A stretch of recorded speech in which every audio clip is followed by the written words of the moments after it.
Live, it must mean that it's Friday at 3 o'clock, and we're gonna get into some stuff. So I got a question. So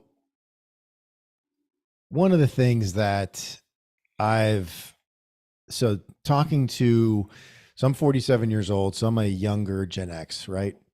So talking to other young Gen Xers, guys that are a little bit older than me, guys that are younger than me,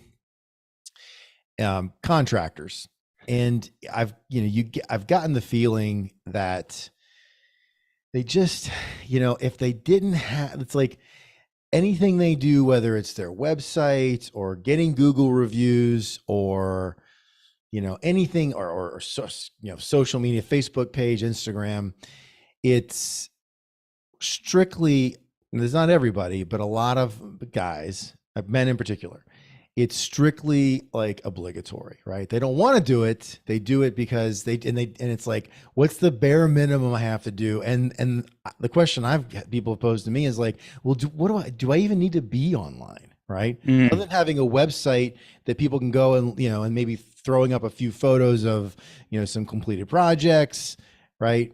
Like, do I even need to have can I just opt out of this? Because again, what people have said to me is like, well, I get all my leads from direct mail or referrals from, this general contractor, or getting, bidding to this general, bidding to this architect, bidding to this owner, et cetera, et cetera, et cetera.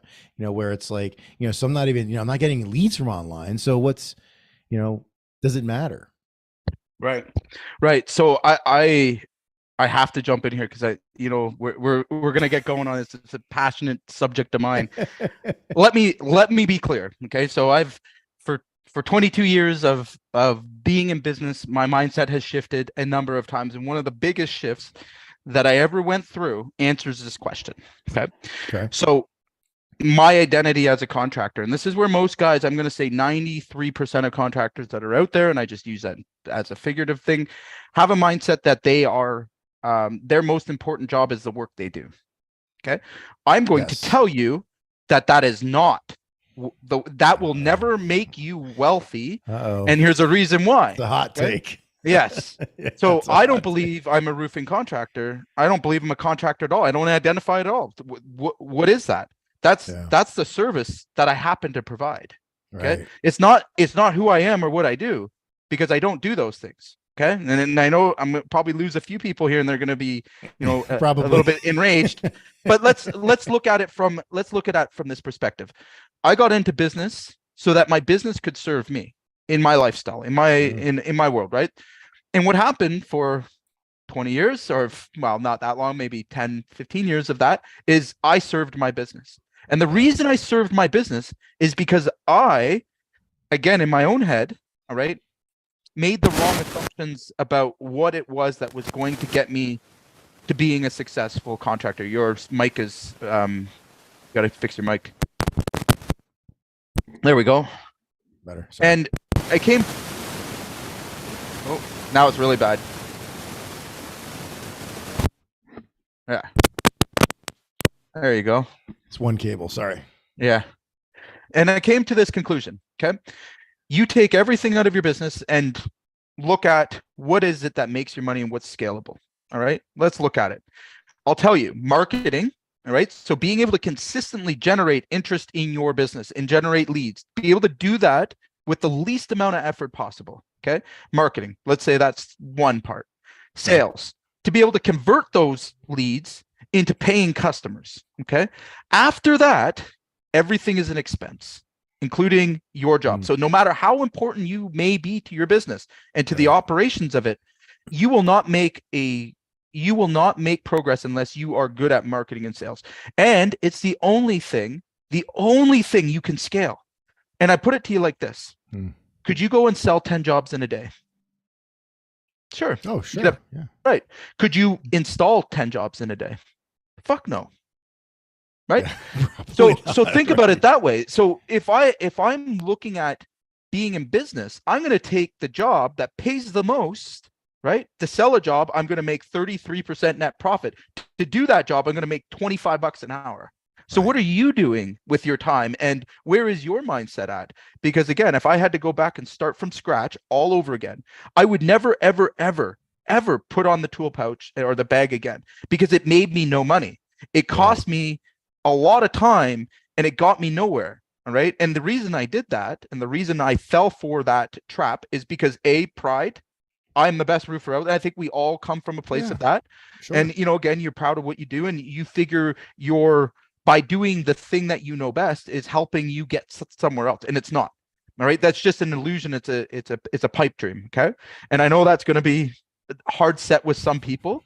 All right. But the fact is, I did not grow, and I never seen profit until I focused on marketing and sales. Okay. Marketing and sales was the only thing that I got freedom from. If I didn't fix those two things, forget operations, forget, having guys, forget all the things that you like, the end result that you guys want. If those things aren't in line and you don't know how to pull the levers and don't know how to, again, protect your reputation, grow your reputation, build a network, like do all of these other prospecting, things, good luck, right? You will forever be on the hamster wheel.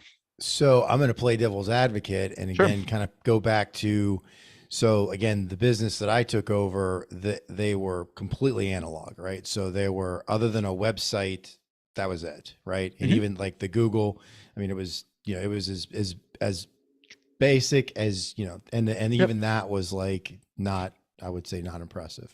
Right. So, so we did some things, and it was, and none of the leads. So here's the devil's advocate part. None of the leads all of our leads were coming in from, direct mailers, relationship referrals, whether it was a general or architect or some owner or whatever, or getting hired or companies hiring us for commercial work. And again, I would have to sit here and think, and go through all my relationships to think about even one that had what I would consider a substantial presence, like across Facebook, Instagram, et cetera, et cetera, et cetera, and a great website and like a strong game as far as their Google reviews and so on and so forth. And so again, playing devil's advocate, Jay, it's, I think a lot of men and women are both like, hey, I'm making money, and these, folks, again, we were doing $4 million and we hadn't done didn't have a single YouTube video, right. So, you know what I mean? So I think the argument or like the pushback is like, well, I'm making money and I don't do this stuff. So why do I need to do it now? Like, what's the rush? And yeah, no, I love that. I love that angle. So tell me, how long did it take that business to get to the $4 million? Well, 40 years. Okay. Right. So, let's just assume that some of those customers are an older demographic. Sure. Okay. Yeah. In 5 years, would that business, if they did nothing and just stayed where they are, in 5 years, would they have the same customers? Oh, yeah. Well, there definitely would be some different. Yeah. Some of those folks would not be customers anymore. So again, we're coming to a time and place, and this is where really the mission of what we're doing here, and why I'm standing on the soapbox screaming this out to everybody, is that the game has changed. It's been changing for a while. It's not new, but we're getting to a point where things are going to move faster. And people, because you can automate, because you can do all of these extra things and include them and do less work, the company that's doing everything manual and analog and stuff just can't keep up. Right. That's my point. And we're in a very loud place now. How many of you guys are, think about it. In the last 10 years, we went from, basically phone calls, right? That was all we had, to we are being flooded with information, and the speed and the attention span that we have to move at are, the attention span's going down, the speed that we have to move is going up. So it's gearing yourself up to deal with a hyper connected, hyper, educated, information-based client that is going to expect these things because every other market is doing it. So again, you can sleep on it. You can say, hey, maybe I don't need that now, but good luck. because there's going to be guys that come in that get these things right, and they're going to clean up because they can move 10 times faster than you can, and you just can't keep, like, what if you wait, it's just going to be you're going to be in a situation where it's too little too late, right? I was going to say too, Jay. So, again, I'm thinking back to lots of conversations, maybe a dozen or 2 dozen conversations I had with, again, guys I was, contemporaries with or bidding to, or they were bidding to me. And I think the fear or concern is, one, they don't know who's going to do it, right? Mm-hmm. Who's going to, so how do we add one more thing that doesn't have to do with work orders or production or bidding and estimating or, or managing problems or materials or inventory or whatever. So it's like, who's going to do that? Do I have to hire someone? So it's like, I think I got to come out of pocket for something that I don't even know if I'm going to get, like, it's going to pay off. And then I think, and that's probably the second fear. The first fear is, I don't, what is this? Like, right. Like what do I get from this? Right. Again, it's like, cause you know what I mean? And I think it's so hard to look, and again, I'm saying this, I don't believe this myself, but about this, but I mean, I know in other areas, you look at certain things that you don't understand, or maybe just haven't been on your radar or haven't caused you any pain yet. And it's like, well, I'll just punt that. I'll just kick that can, and we'll look at that later, so that I think it's a combination of both, it's not causing me pain right now, and it's not causing me pain, and I'm going to get myself pain, because I'm either going to have to pay somebody to do this, and potentially not get anything out of it. You see what I'm saying? Right. It's like there's no payoff. Right. So let's talk about specifically reviews and referral management. Okay. So I like this too, and believe me, I've done it the manual way. Okay, learned my lessons there, and you're right. It would take somebody manually asking for the reviews, following up. Now, if you're in a service business or anything, and you're not getting reviews, I don't even know how you're going to stay in business, because Google favors that. So the way that you get found on the search algorithms in Google, if you want to come up organically or pay even a reasonable cost, if you're not found there and you don't have good reviews, because what do people do immediately? Like the millennial, reviews, they go and check reviews. They're not just going to do business with you, right? I do that. Everyone does that. We've been programmed, and society has taught us to do that. That's how we validate if this contractor even gets a phone call.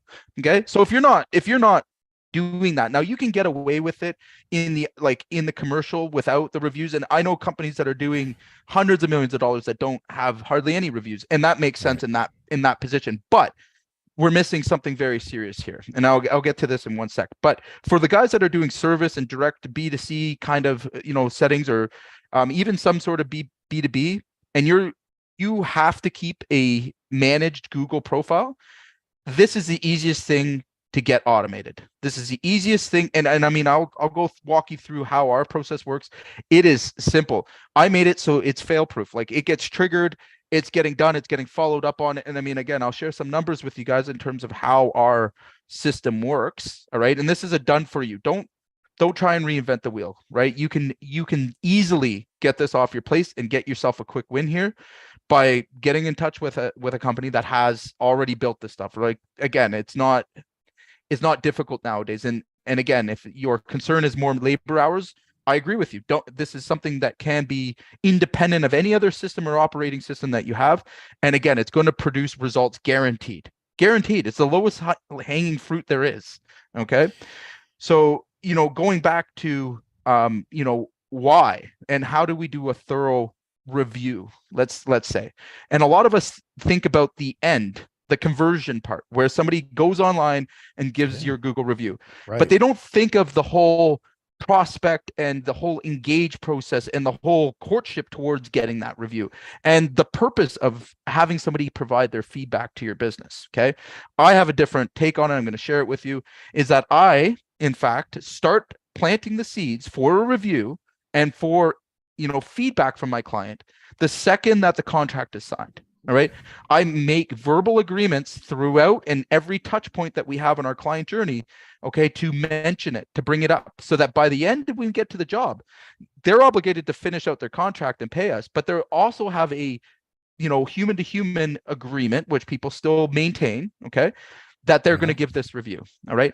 Now, throughout the job, if you want to know where you're having problems and you don't want to make mistakes over and over again, ask your clients what their experience has been like. Yeah, reach out to them. It's the easiest thing in the world. You can automate this. Hey, how are we doing so far? Give me a 1 out of 10. You will know if it's the setup, if it's the production, if you will know that information, and it can be done on every job, just like clockwork. Okay. The other thing it's going to do is it's going to prevent bad reviews. A bad review on your Google profile will cost you $100,000. Okay. A good one, easily 100. Easily. That's real? Easily, yes. I am telling you, because what do people go and look for?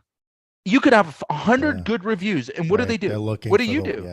They're going to go and look at what that bad review said. And that bad review, okay, although, how you respond and when you respond, all that stuff matters, okay, shouldn't have been there in the first place if you were good at what you do, right? And again, it can still slip through the odd time. So I'll talk to you a little bit about how to deal with it, because it does happen. I mean, I've had it happen to me where it's just like unreasonable. Yeah, of course. But if you are doing a good job with your clients and you're asking them and taking their temperature throughout the project, okay, and this goes for commercial and everything else, and you're collecting that feedback and they feel like you care, all right, you're already, even if they didn't have a good experience, they can trust you, and you're building that trust and rapport with them.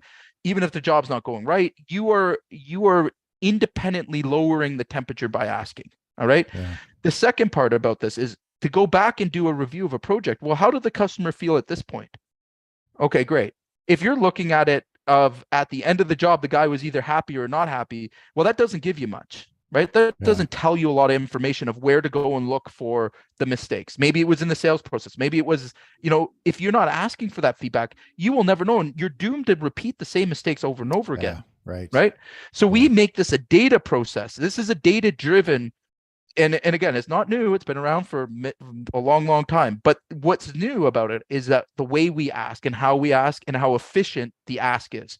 So in our system, what happens is we give them an option. We send out a personalized video.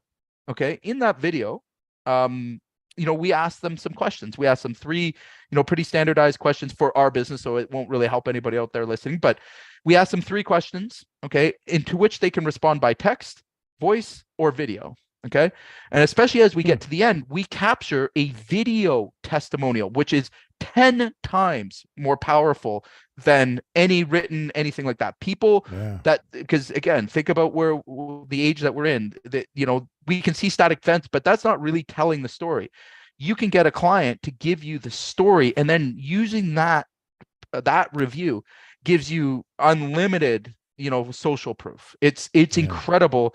And the engagement on it, and how many times it gets clicked, how many times it gets downloaded. But you captured that without a lot of work. So once it's set up, it just runs. It gets sent out at certain points of the job, certain certain triggers. And again, it gives you an opportunity to fix anything before an unhappy customer is produced, right? And we talked about customer satisfaction and keeping your customers happy, I think 2 weeks ago or so. But in the review part, this goes hand in hand, right? So as it comes through, let's say we do get a really happy customer, all right, and they give us a 10. Well, now we're going to push them through to our Google review to let them share information there on that. We've captured their testimonial, but what's next? Do we just leave it at that? And most contractors do. No, you don't leave it at that. You want to take your advocate, all right, somebody that'll put their hand up and be like, yeah, I know that guy. He does great work, to your promoter. Now you want to be like, hey, use this guy, they're the best. I'm going to go tell my friends, family, and my social media group that they should work with you. Now, big difference between the two. Okay. You can have a really happy customer that, says, yeah, you're great on Google, but now take them and ask them for referral and give them a little incentive, right? So for us, it's a $500 cash visa that we send out. If 500, really? Absolutely. Wow. Here's why. I'm doing on average $40,000 price tag on a project. My cost right now is $1,586 per acquired customer. right? So that's the cost. If I'm paying $500 to acquire customers versus 15, I've actually saved $1,000 to acquire a customer. More likely, it's a 65% easy discount. No brainer, right? Yeah, and what does it do the first time you send that out to that customer and they get that $500 reward? They're all of a sudden going, hey, you know what? Like, I have no problem recommending you to Uncle Lynn. From a contractor. Right. But again, it's all automated in terms of how we process that. We can thank them. We treat this as a business transaction the same way we would follow up. So you don't have one of your people watching in the roofing business. They're not watching this and having to respond or hit an email reply. Nope, nothing. It's all automated. And again, these are the systems that we built. They're just smart. It's taken us a long time to get them to work like that. But once you've tested, tested, like, does this work? Does that work? We skipped all that stuff. We've built it. We know it works. We've tested it in my own business. It works like clockwork. And here's the beautiful part. Okay. It takes advantage of something that I don't think many contractors even have a clue about, is how do you combine and create a customer that has significant LVL, right? Lifetime value. All right. Is you have to keep in touch with them. You have to keep chatting with them. Well, what are you going to chat with them about after you finish the job, right? Do they need other services? Do they know someone that needs other services? Hey, here's this tip, here's this trick, here's this, you've got to continue to build a community around your business. And when you do that, you are going to find that your business will grow significantly, and that cost per acquired customer, and gets back to my marketing brain working now, but the cost, the number is so significant. If I know that it cost me $1,500.27 or whatever to acquire one customer, okay, and I put it in at the top, right? So say 1527, and I'm getting back, $12,000-$13,000 for that's like a 4-to-1 return, right? In profit. Substantial. How many times would you push that in? How many times would you sit there and just keep putting in your dollar to get back for? As many as you could. Right. So again, what you want, you have profitability. So again, these levers are ways that you reduce that cost. So if I now only have to put in 50 cents and I'm getting back 4, well, it's just math, right? Like, again, I'd want to put 50 cents in, not the dollar, right? So when we think about things that way, it becomes a lot more valuable to a business to really protect those online reviews. Because again, I'll tell you exactly what's tied to that online review. First of all, Google is still, if you want to be searched or found anywhere, it's going to start on Google. Okay. In every position of the sales funnel, Google is, whether they're researching, whether they are, actively looking to buy, all of that. All right. So your presence there, you're going to be seen by your prospect, and immediately that starts off the chain of events that is going to happen. And I'm telling you, if you have a shit 3 or 2 or whatever, like, don't worry about marketing. Don't worry about marketing. Start with your Google reviews. You may as well, and it takes no extra effort. What it does ensure, though, and what Google is pushing for, is it gives you a data-driven decision to the buyer, right? Can this company be trusted? Yes or no, right? So again, here's some tips that I want to share with everyone is, when you do get a bad review, and it will happen, okay? The way you respond and how you respond is equally as important as the bad review, okay? And I'll explain to you kind of where my mindset is on. I have had customers I never did business with. Okay, so somebody that we refuse to do business with, and if you look at my Google review, there's 3 of them there. All right, and I'll own them. Okay, and I know everybody looks at them. I know they go to them and they see them. All right, but I never did business with these people. I could have been rude or called them out on that, but I didn't. I thought very carefully of being in a giant arena. All right, the 2 of us are ready to duke it out on the field. Okay. What position do you want to be seen in? Okay. So do you want to be the company that comes out and starts attacking somebody else and name dropping? No, you own the thing. You make sure the facts are clear, right? Hey, Mrs. So-and-so, you're right. We did refuse to do business and we apologize to you for that. We have a strict criteria on X, Y, and Z, right?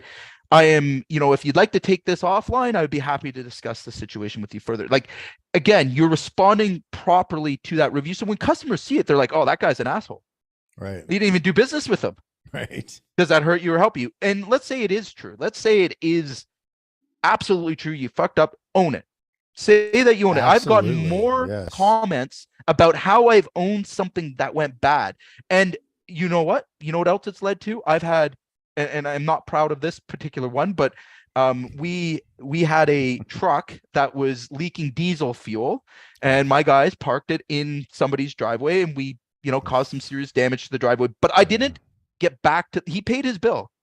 And there were these stains, and I didn't get back to him, and I was kind of dodging. I was really busy, no excuses. He got pissed off. It was like a month down the road.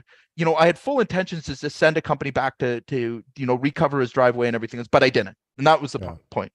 So he, lo and behold, he puts in this review. He's really pissed off. Everything else. I'm like, you know what? You are absolutely right. Yeah. I made a mistake. I'm going to reach out to you right away. I am so sorry. Let's fix this, and I did. I followed through. I fixed it. He took the review down, right? So had that review stuck, but again, this was over the course of a few months. And at the time, I didn't have a ton of reviews. So again, it sticks out like a sore thumb. Right. I got more comments about, well, I'm glad that you went back and seen him. Like, there were people commenting on the review. So you want to treat everything that way. All right. You got to show your human side to it. If you made a mistake, own it. All right. Make it right. Encourage the homeowner to take it down. And if you can't, all right, your response that's going to stick to that review is very important. Okay. Right. So, and again, from learning from those mistakes, one thing that I've realized is that, hey, if you're going to put a person in charge of that, you're going to get busy and it's going to get forgotten. Right. Don't put a person in front of that. That is a low level job to do that you can automate now these days, and you're going to get an exponentially higher result. Because again, if you just automatically do these things and they're not thought about, well, that's one less thing that we have enough that we have to think about. We have enough distractions and stuff in the world. Yeah. Review process should not be one of them, right? So again, think about that. Think about using reviews and positioning them earlier in the client journey so that nothing escalates to Google, right? Provide good customer service. We've talked about that, right? And then when it's done, let's get clever about how we sell giving us a referral, okay? So again, like I said, it becomes a lot more valuable if you are acquiring new customers for $0 or very cheaply, all right, by offering an incentive. And then it gives you, again, permission to reach back to that client at any point and touch base with them. Give those nice little touches, give them tips, Christmas cards, birthday cards, whatever you're going to do. And people appreciate that. Okay. No matter what, you appreciate it. I appreciate it. Like when somebody reaches back and you've done business with them and you were happy with the service and they continue to keep in contact with you, are you ever going to be like, hey, I don't want you to contact me anymore or anything? No. And if you condition them to give you a review every time roofs come up, bam. And here's one last thing. I swear that's it. Okay. Here's one last thing. This is the granddaddy of all of my tips that I can give you. Wow. People think that you ask for a review or you ask for the referral from clients you've done business with. No, you ask for the referral when you lose the job, when you lose the project, when you, what do you have to lose at that point? So I want to share something with you that you may not know. Because I've systemized and thought about the journey.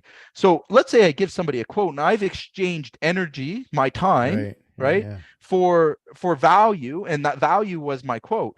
Why would I not see if I could ask them if they knew anyone? Maybe my price was too high for them, but it's not too high for Uncle Ed, right? And Uncle Ed, and because I went through a proper sales process, I know that I delivered the first expectation. When I got to the convert, it didn't convert. Okay. Is that customer just somebody you just abolish and never talk to again? Hell no. Hell no. We've exchanged value. He knows me, I know him. So is it okay for me to ask, hey, maybe you don't know, maybe this one didn't work out, but let's keep in touch. Let's, maybe if you know somebody that's looking for 13% of my volume of leads comes from people I never did business with. Wow. 13%. Holy cow. So anybody that's Jeez, sleeping on this, all right. So now I've taken my cost per acquired customer and I've lowered it again. Yeah, Right. yeah. So, and here's the other part. I've also gotten other work. Okay. So maybe I didn't get the roof, but I got the troughs. I've got the other things.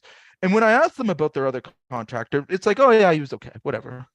Why does they remember me, right? Yeah. That never did the roof or the work and Right. refer me out to the, it's because I asked. Right. Nobody asked.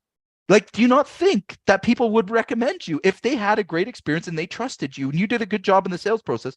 And let's say your price was too high. Okay. And it's not going to be everybody, but it's going to be a percentage. And all of a sudden you're like, hey, you know what? That's fine. I get that. But if you do know somebody else that's looking for a roofing project, I've got this offer for you. Right. So Bam. we're doing all this. So, you know, we're doing all these things to attract the right customers, right, close those customers, get them to a contract.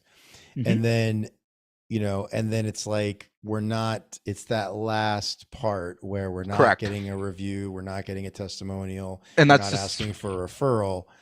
And so going back to what I was asking a few minutes ago, so, or you know, sharing I mean, because I've had dozens of conversations with other contractors about this, and it's like the first thing is like, I don't know. It's like, it's a pain in the ass. I don't know how to do it.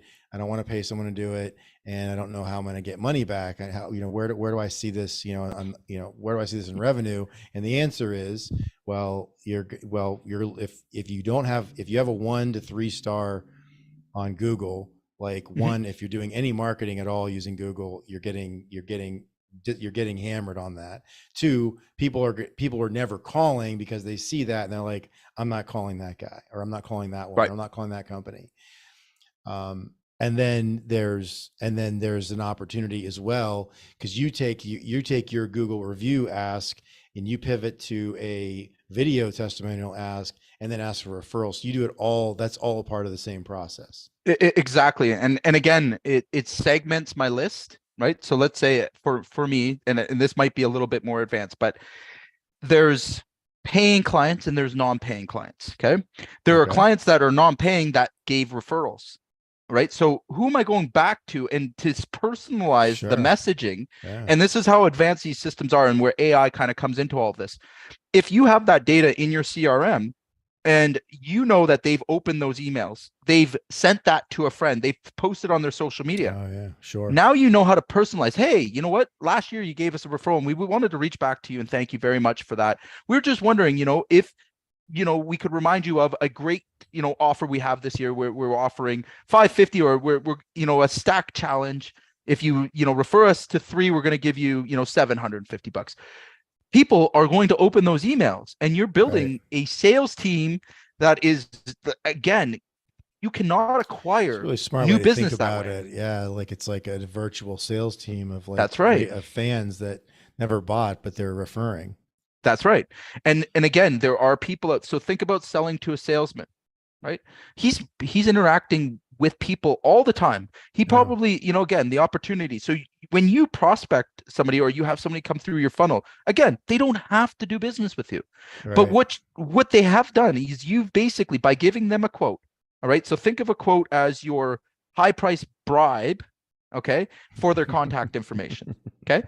So they interacted and they've committed to you, right? It's actually again, it's a form of commitment that they give you contact information. And for me, contact information is money in the bank. That's where I lower my costs per acquired customer. That's where I get conversions. That's where, when I look at it that way from a marketing mindset, okay, is that I've got permission to reach back to them with great opportunities, other offers, other things that can go back to them. And listen, we easily convert 40% out of our CRM just in past customers. I have 50,000 contacts. If the market's slow, if, like, again, you talk about recession, all these things, I'm not phased in the bit. That's another lever that I pull at certain times of the year and I get back, like, squeezing money out of it, and it's just it's going right into my pocket. Well, Jay, and I'm going, can we, hopefully tell me if it's okay to say this, but you're actually up this year, right? Oh yeah, we're Over last year. A lot of well guys, up. I mean, people are struggling and you're up substantially. Right, but I mean, I'm here's not what they going to say do. numbers, but I mean, it's Yes. been a very good year so far. Well, and here's why. Okay, and I'll spill the tea on this. I'll tell you exactly why I'm up. Is because other guys and other companies, well-known companies, are like, oh, the market's slow. I'm going to pull back my marketing budgets. I'm going to. It's not. Here's the funny part about it. It's not that money's not being spent. Less money's being spent, yes, but the people who had people that were out to look for your service and look for your products, they're still out there. They're Right. still waiting. Here's more than you could ever possibly do. All right. And I've always looked at it this way. We're in a world of abundance. There's never been more opportunity. It's never been so easy to go get your ideal customer day in and day Right. out. Okay. Now, when it slows down, okay, how many levers can you pull to improve that result? So again, for me, it's 2 extra levers that I'm going to pull a little bit more frequently to offset that. And what ends up happening is the guys that didn't have the levers and they only had one source of leads, let's say it was referral, and the people all of a sudden aren't spending money anymore, and their well goes dry, their lead flow goes dry, or they were relying on PPC entirely, which you should never do, right? You should only ever rely on a lead source of 20%. If more than 20% of your leads come from one source or the other, you need to diversify the lead source, because that is a ticking time bomb, and it doesn't matter. It happens over the course of time. I'll share something with you. I accidentally, and this is embarrassing, but I forgot to, well, I didn't forget.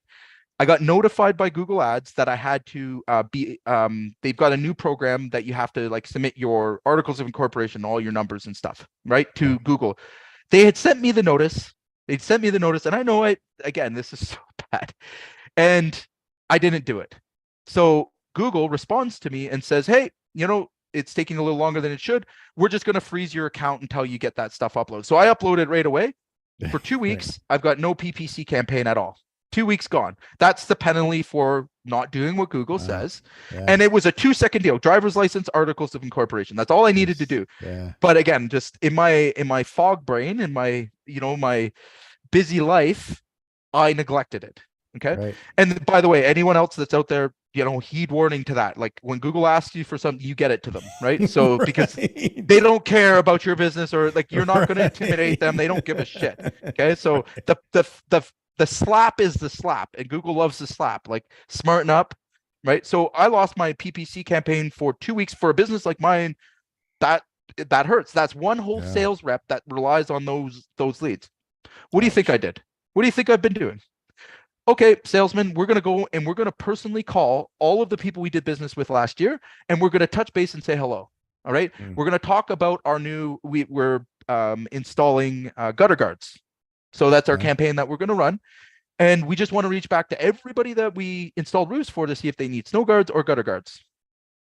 Right. Easy stuff. Yeah. You've got those contacts. You have the permission to contact them again. But contractors get way too busy thinking about getting the work done, getting more jobs, managing the jobs, doing all that. Listen, when you get your marketing right, and when you get your sales right, and your numbers, those 3 things in order, right? I know how to price a job profitably. I know how to pull a lever and get leads, and I know how to convert those sales, even mediocrely, like let's say 30%. Like most of them would be a lay down sale if you get your marketing right. It doesn't require you to hustle. Number one, so you have more time. You have more, like I'm sitting in front of you, having this discussion right now. I haven't been inside my business all week, nor do I plan to get inside my business and work inside of it.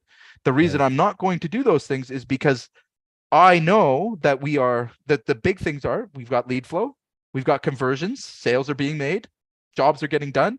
And I look at it as a system, as a like as a complete system, right? And all those little pieces inside, if something goes left, let's say all of a sudden leads start to go slow, right? Okay, no problem. I have 9 campaigns or 9 activities that I can do, mailers, PPC, Facebook campaigns, like all of that stuff, right? I've set up and running those. I can pull any one of those levers or put more money into the bank. Maybe this month, because I screwed up with Google, it's going to cost me, $2.50 to acquire a customer and get back $4 instead of, oh, big deal, right? Sorry. So if you didn't, so again, I want to relate this to the people that are watching, and Mhm.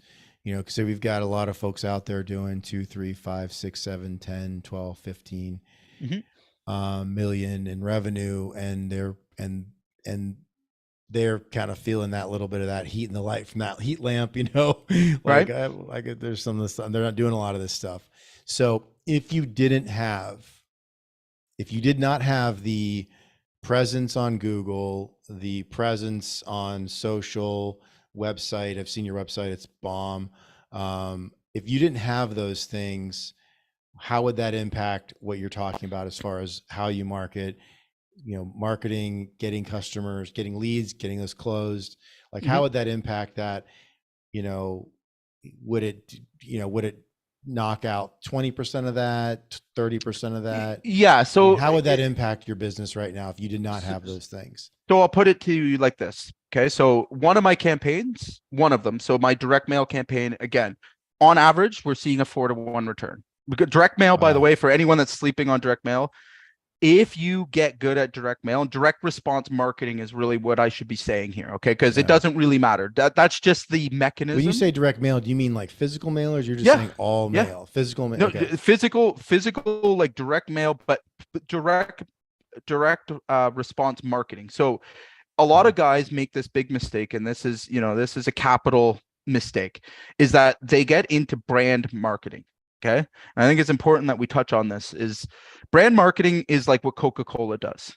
There is no call to action. There is no Right. direct, thing that you're supposed to do next. There's no thought about the journey. They just literally spend $3 billion a year to know that everybody knows the brand Coca-Cola. Okay. And you Right. see it all over the place. Like, okay, great. They have $3 billion a year to spend on brand marketing. You do not. So when you think about your marketing, you have to be a lot more laser specific on who, what, where, when, why, and then what is it that you want that client to do, right? So we start off by thinking about a client journey, right? Like the prospect receives the direct mail. Great. Gives them some information. Maybe it's a flashy photo, but what are they supposed to do next? QR code? Okay, great. They're going to get an instant quote. Perfect. I didn't waste their time. It's an instant quote, right? Yeah. That might be your lead magnet into getting them to do something, right? So again, I always try to reference people back. Everyone knows the infomercials, right? The ShamWows Sure. and like, but wait, Yeah. we got another. You want to think if your marketing is saying that and selling thousands and thousands of your product or service, or is it, hey, I'm Jay the roofer, Yeah. and then just sit there and stare at your prospect? What is your marketing saying? Or is your marketing, because a lot of guys are disconnected, they give it to an agency, they do whatever, but they're not really thinking about what the avatar and the type of client they want to do business with is. So Right. for us, we knew, and again, I'll drop another huge secret here. Okay. When there's a recession, the first market to get wiped out is your middle class. Okay. And that's what we're Right. seeing. It's been under Right. attack for a long time. Yeah. But those guys were buying value during COVID. They are not buying value anymore. They are buying price, right? Because they Yep. just don't have the money that they did during COVID. Right. So all of us, me included, were conditioned to try and think that the middle market were the ones that where all the money was produced. That is just not the case anymore. Okay. That middle market is crushed and they're not going to recover for a long time. And the way I'll put it to you is that if they were sitting on $160,000 nest egg, right, their RSPs or whatever they have, their investments, okay, they are getting destroyed. So they've lost, in some cases, 50% net worth. Right? It's gone down, and it's going to take another 10 years to get back up to the point where they feel confident or comfortable to spend like they were. Okay. Right. The lower end of the market, which you should never be in any, unless you have a really cheap product and like something, but they're not affected because they didn't have any money. Now they don't have any money after. No big deal. The higher end of the market, which is people with a net worth, we're going to say $1.5 million above. Okay. They're not as badly impacted. And I'll explain to you why. If somebody has $5 million in their bank account and the market drops 40%, big deal. Their lifestyle has not changed one iota. Right. Because they're not using their income, or they're not using their day-to-day expenses. Right. Yeah, it's covering all of it's covering all their expenses. So yeah, they've lost some money, but it's just figurative. They're still spending the same way. Maybe they slow down and think about it. you want to think, we call these high rollers. For us, we traditionally only sell to high rollers. Okay. These are people that have high net worth. Okay. They're not worried about money. They're worried about value. Okay. They want to make sure that how they want their job done. They don't want to have headaches. Okay. And again, trust, image, all those kind of things, but it's the way you communicate that, right? Are you an old fashioned, pay attention to the details company, or are you, I'll give you a free quote today? Which one is more appealing, do you think, to, somebody that's concerned about what quality? They'll spend money. They're happy to spend their money. They want something that is, higher value. Yes, absolutely. But I'm gonna communicate, and that's what direct response is all about. Direct response is about knowing who you want to attract, who you want to bring to your business, like who's actually going to respond, and is it speaking their language, right? So you said something earlier too, Jay. I want to go back to. You said, and I'm going to paraphrase it and tell me if I've gotten this right. You said that essentially, yes, of course, you're a roof. We're not talking about this business, but your roofing business. Mm-hmm. It's a roofing business, and you're putting your, repairing, replacing mm-hmm. roofs, et cetera, and other, similar scopes of work. But you said, and I'm going to paraphrase, you said that essentially you are a marketing and sales engine mm-hmm. functioning right. as a roofer, right? That's just the product selling roofing, right? Right. And I think that's probably, I'm just going to, that's probably a lot of people are not there, right? No. And that's probably why. So then I'm just going to try to connect some things here. So because you see yourself and now your employees who are running your business for you day to day, because you see them as, a marketing and sales engine that sells roofing, right? Mm-hmm. and roofing products. It's easy then because you're looking through that lens, you're like, well, what do we need to, what are the critical things here, right? What makes us better as a marketing and sales business, correct, right, that sells roofing? And then you look at your online presence, you look at your social media, your website. Those are my assets. And then you go, and you're like, okay, well, if it doesn't do this, then it right. costs me money. It's going to cost me either in like not getting the right kind of leads to my route to the, to sell roofing. And so it's, by thinking about yourself like that, there's no way you wouldn't focus on your online presence, Google reviews, yep. optimizing those when you ask for them to then get a video testimonial and then get a referral, or then getting a referral sure. when you do right. If your only job, and this is where I think contractors get lost. And by the way, I want to just make this clear, that mindset took me decades of hard, right. like, right. We're not hard. I wish like it doesn't, you don't just be like, I'm a sales and marketing company. No, you have to, you have to earn those stripes. And some people start off, and it amazes me all the time, but here's lots of people that come into these businesses that never did the actual job. They don't know anything about it, but they're right. successful. And I've got tons and tons of cases of that. Right. So, I mean, ultimately, this is a mindset shift that has to happen in your brain if you want to grow and scale the business. There's no way around it. If you can't create a machine that sells and markets consistently, okay, and you think you can get by on just doing the work, you're wrong. And again, there's no other explanation for it. And again, when we get back to why we would talk about marketing, why you need to know it. Now, you don't need to be an expert. It's a passion of mine and I love it. And you know what? I bring a lot of value to people by sharing this stuff, but you don't need to be a marketing expert like me. You just need to know that those functions are important and right. invest in it like it's an investment in your assets. Okay. Right. So I'll give you a good example. We all know what a home is to buy, right? Are you going to let your bathroom deteriorate and your kitchen deteriorate and, all the functions of the house and then expect to get full value for that? No. Right. Right. So again, when we think about marketing, those are the physical features of your business. Those are the assets that when you go to sell or when you want to create a revenue, all right, if those assets aren't taken care of, right, and they're not invested in, they're not going to perform. That's right. You're not going to get back. Right. You're not going to get it back. So, and again, you can look at it that way: is that you're investing, and this is a key word. Can you invest in learning more information about how to install a product? Sure, right? And most people do, most guys do. But where are you investing? But investing in more tools and equipment and stuff to do the jobs, right? We invest there.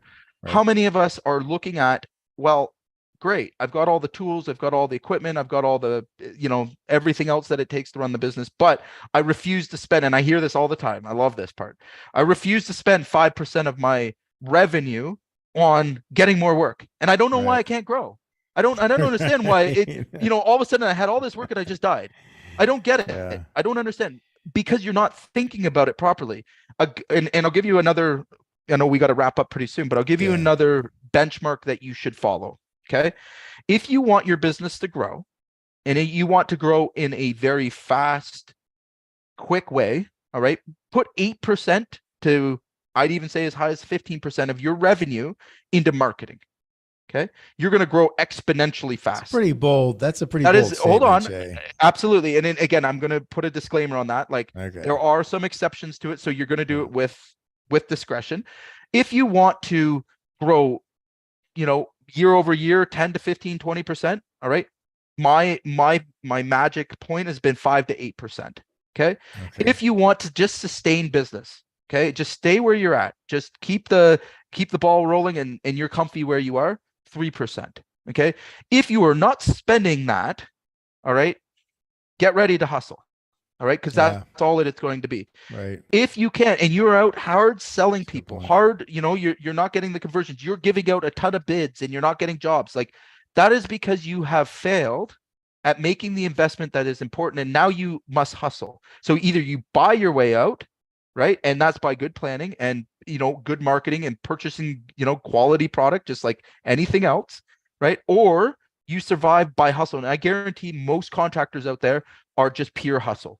I see it every single day. Not too many. Not too many. And even again, you might get to 4 million, but it took you 40 years because you had to hustle, right? Right. That is what I see day in and day out. But then on the other hand, I have contractors I'm super proud of that, have worked for the last decade and only in the last 2 years have made over $1 million in profit. Why is that? What happened? They figured out these golden things. Like, hey, you know what? My responsibility is not to getting the jobs done. That is a hourly wage job. If you are in the field, again, it doesn't apply. Take it with what I'm saying. Like, can you just abandon the job and just hope it gets? No. Of course. Okay. Not. Right. But you need to be working yourself off those tools as fast as you can and moving yourself into the position of, marketing sales manager as quickly as you can. Right. So, and getting those things working. So final thoughts here. So marketing. So, and I think we're going to be talking more about this over the next few weeks. So this is a little bit of a, maybe like, what kind of a look into what's to come. So as far as, so if we're looking at like, okay, so, because that's a big, again, I think that's one of those things that like people start to glaze over when you talk about marketing and sales, especially when folks aren't good at it, or like, again, it's, a lot of guys, especially if someone started off and they were on the tools and they were the business, and then they hired a couple guys. Now they got multiple crews. I think a lot of folks, that's overwhelming to them. And so to kind of bring it all the way back to where we started then. So if we want to build an engine that looks like yours in your roofing business, where we need one of the places to start as far as like to get quick wins, easy wins, and just to get more leads that, people that are like clicking away because they see that we're a 1 or 2 or 3 star. It's Google reviews, and it's like, do the basics as far as like start to like, because like, again, I was overwhelmed. We were doing almost $4 million and we, had literally nothing, like no social. I mean, we had a Facebook page, but like nobody was on. I mean, we didn't do anything with it. It was there. It was like, it was just land. There was nothing on it. So you know, and we just basically started doing like, just started blocking and tackling. You know, you actually were coaching me at that time, and you showed me how to like get Google reviews and like get good Google reviews. And then we started getting a lot of them. And then magically we got more calls, and like, you know, it's crazy how free that calls works too, like free. Yeah. And we didn't have to, we didn't have to pay for them. We just got calls from search. And so as someone who's gone through that process myself, I can say I'm empathetic to like being at the bottom of the mountain and looking up like and being like, oh my God, like, and just feeling like, where do you start? And so where you start is start with your Google reviews, you know, and just start and just start there and just set a, you know, set an outcome for it and then build that. And then you're not going to, so I'm going to say this, and if I'm wrong, correct me, but you're not going to build your system day one, right? No. Start with Google reviews, get great at that, and then you start like adding different, you know, different things. Because by the way, you're going to be asking one of your team to do it because it's mostly owners in this group, and they're going to be overwhelmed. They're, you know, and they're going to freak out. It's not going to get done. Then you're going to be pissed off at them, and then you're going to, you know, and it's this negative loop. Because I think again, I know where we were doing $4 million in revenue, and by the way, making money, but like having all this stuff, it was just going out the back door, right? Right.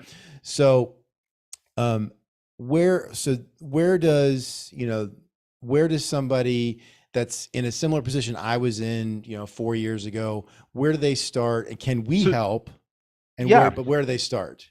So again, here's a couple of ways. Number one is obviously that at Contractor AI will build you the program. So if you're at the position where you want to just get this off your plate, have it set up, give us a shout. We'll do that for you. So we can just do it. We just drop it in. Yeah, it's a bolt-on service. Yeah. Again, no worries, no fuss. If you're not technically, we will just do it for you. And for most of you guys, that should be the option you take, right? We'll train you how to use it. Like, it's done. Off your plate, quick win. That's the best way. Okay. If you are just starting up, which I know we've got some guys that are, and you don't have, you know, capital to invest in these things, I get it. Totally understand. We're still here to help you. Yes, your Google reviews are important. Second thing, CRM, which you can again use our CRMs. We'll give you, you know, a trial service that'll beat any other CRM, but just collecting contacts, that is the asset that you guys continuously miss if you aren't tracking and keeping. And if you don't have, you know, a few bucks for a CRM, put them in a spreadsheet. Just so everyone, CRM is customer relationship management. That's a contact manager. Just so we're not talking to everybody. Right. So again, if I had to go back to day one, starting this whole thing back over again, CRM, right, would be my first, you know, software or system purchase. And the second thing would be Google reviews. And then, you know, moving on from there, you can start to stack things. Okay. You can start to get good at things. You can start to do, you know, social media. That's free. You can start to post there. Again, you don't have to spend a lot of money to be present. Okay. But you're going to convert one or the other. Either you're going to spend your time, all right, or you're going to spend your money. And most of the time, none of you guys are expert marketers, and God help you if you know, you're crazy like me and go from being a roofing contractor to a marketing person, right? It's a steep curve, all right? It's a very steep and treacherous curve to learn through trial and error. So find somebody that does it, right? If it's not your cup of tea, get a marketing plan in place and think about changing your mindset from what you do to how you get business, how you generate it, and how you can do that consistently, because that's when you truly start to be in business and get scalability. Make sense? Yeah, I think that's some pretty good stuff. So again, we do have something. I mean, if someone, again, for folks out there that were where I was a few years ago, again, we were making money, but we had all this stuff going out the back door. We didn't have, again, we had doing $4 million, and I think we had literally like 3 Google reviews, which is insane. And we were doing a fair amount of retail business. It wasn't all commercial. So, you know, for folks out there that are like, you know, like there's value here and you want to get started with this, you know, we do have a solution, and then they just have to reach out, they comment or send a DM to us, and we can help you. The other thing too, if you're listening, we have school. So you can reach out to us. That's a free once a week. Yeah, and you'll invite them in, right? Yeah, we'll invite them in. Training. That's right. We have training in there. Like all these things. Again, I want to be able to help every contractor that I possibly can improve at least at least a little bit. So join us in school. If you want to learn more about this stuff, we're going to be running classes on it, training. Again, it's always worth your time to invest in yourself, right? So again, no excuses either. If you're listening to it and you're not in our communities, which you should be, but join our communities, ask the questions. There are no dumb questions here, right? The people you hang around with or talk to, contractors that have already done it, are going to save you decades of time of wasted and the pain and sorrow of not being successful with these things, right? Yeah. Yes. Good stuff. Well, thanks everybody who joined us today or are going to watch us on replay. We're here every Friday, 3:00 Eastern time, talking about stuff that Jay's used, that I've used in our businesses to, grow and improve and make more money.